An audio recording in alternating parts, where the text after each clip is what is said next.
Welcome, my name is Chris Melke. I'm the editor of southerndistillingnews.com, obviously. And thank you for attending another one of my video tastings.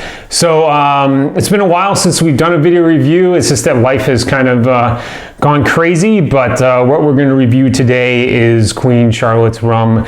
They are down in Belmont, North Carolina. Muddy River Distillery is the name of the distillery. You can see the video review up on YouTube, and then we also have the written review on our website, obviously once this is done. And then just going into the rum, let's take a look at it. So what you'll notice is that it is a brownish color, which means it's a barrel rested rum for up to 1 year. So it's got some nice notes in it that will be brought out through and coloring due to resting in an oak barrel. The other thing is that Muddy River also does is it does a wax top. So you'll notice that some of the waxes drip down. This is black, so they'll have a black wax top when you buy it, which is kind of nice. Kind of gives it a little bit of prestige when you're taking in and getting that rum, and then also breaking it open for the first time. So actually, let's try and open it up here. Got the cork. It's a black kind of rubber cork there. There's no engravings. It's just ribbed on the top. Let's pour a little bit of rum here. So what I usually do is just swirl it around the glass, look at the viscosity. It's not too viscous. It's actually settling the glass pretty quickly, but you'll notice the legs on the glass itself. So let's do a little bit of a smell check here. So you notice that in my review, went over some points, is that you get a lot of toffee smell on the front end. Banana is another thing that you smell pretty heavily. You get those notes, which are nice. And some vanilla. So you're getting some vanilla, it just is the nice notes from the oak barrel is picking out a lot of those. So if we have a little bit of a sip.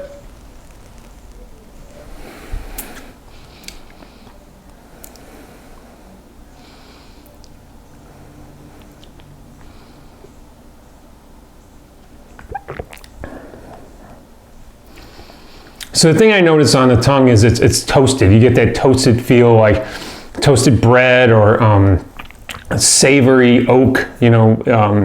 Mouthfeel is good. It's very clean. It's not very heavy or very viscous. So the thing is that also when you get on the back end, you get a little bit of a hint of cinnamon and a lot of spice. So which is kind of nice. I mean, if you're looking for a really, really smooth sipping rum, this might be something for you, because that's what's become popular now. There's a lot of barrel-aged rums that are coming out. You'll see that that's being more and more prevalent in the market now, just to give a higher price point to some rums and give it a little bit more finesse. Muddy River, of course, has been doing this for years, and it definitely shows in their product. So let's go ahead. So that's the tasting portion. And so what we're going to do is we're going to make what's called a Queen Anne's Revenge. Okay, so this is one that I pulled off a website. I'm going to do some modifications to it because I don't have all the correct ingredients, but I'll tell you the correct ingredients as we go through it, and then you'll see where my modifications take place.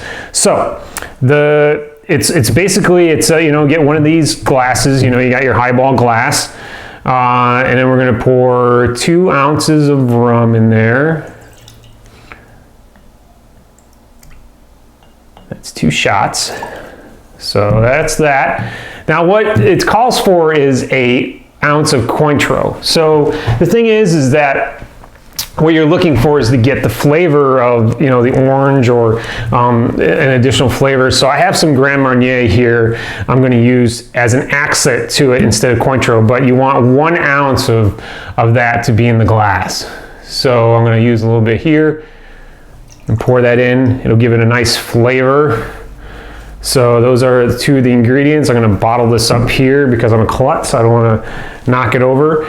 So then also what they've asked for is 1/4 ounce, which is, you know, a little bit of lemon juice. So we're using fresh lemon juice here from concentrate, because I don't have any fresh lemons on my property. So we're gonna pour that in there. And now it's kind of getting, you know, Queen Anne's Revenge is kind of getting a little bit muddied up there, but that's okay. And then what we're gonna use is, so what it calls for is soda water. So what soda water does is that it has a slight bit of sodium in it. But what I think we want is the bubbles. So you want to have a little bit of a bubble in there to make it, you know, make it kind of fizzy and give it a little bit of character. So I'm opening this bottle up very slowly because it's about to explode in my face, which would be bad. So you can see the carbonations going on in there. So this gives a little, your drink a little bit of life. So that'll be good. So we're going to do that. Now this can be, you know, served over ice, that sort of thing. But we're going to use this right now as so we're just going to do a splash. So I'm just going to pour in a 1/4 cup to give it a little bit of character in there. So you get a little bit of bubbling in there. But like I said, soda water will give you a little bit of sodium. This is seltzer water. So, you know, I'm kind of modified it a little bit. Instead of Grand Marnier, you should use Cointreau. You know, instead of seltzer, you should use soda. It's not that big of a deal, I don't think. It's just going to give you a slightly different taste. So, oh, I like that. It's very good. I mean, it's kind of like that lemony flavor. You get a little bit of tingle on the tongue due to the seltzer water. Getting that rum flavor coming out. Lemon and the orange mixes really well. So you're getting this is a nice summer drink. If you serve it over ice, it should be pretty good. So, you know, go ahead, you know, take a look around for your ABC store if you're in North Carolina for Queen Charlotte's rum. It is barrel aged rum. And thank you very much for tuning in. This is Chris Melky from the Southern Distilling News, and I hope to see you again for our next video review. Adios.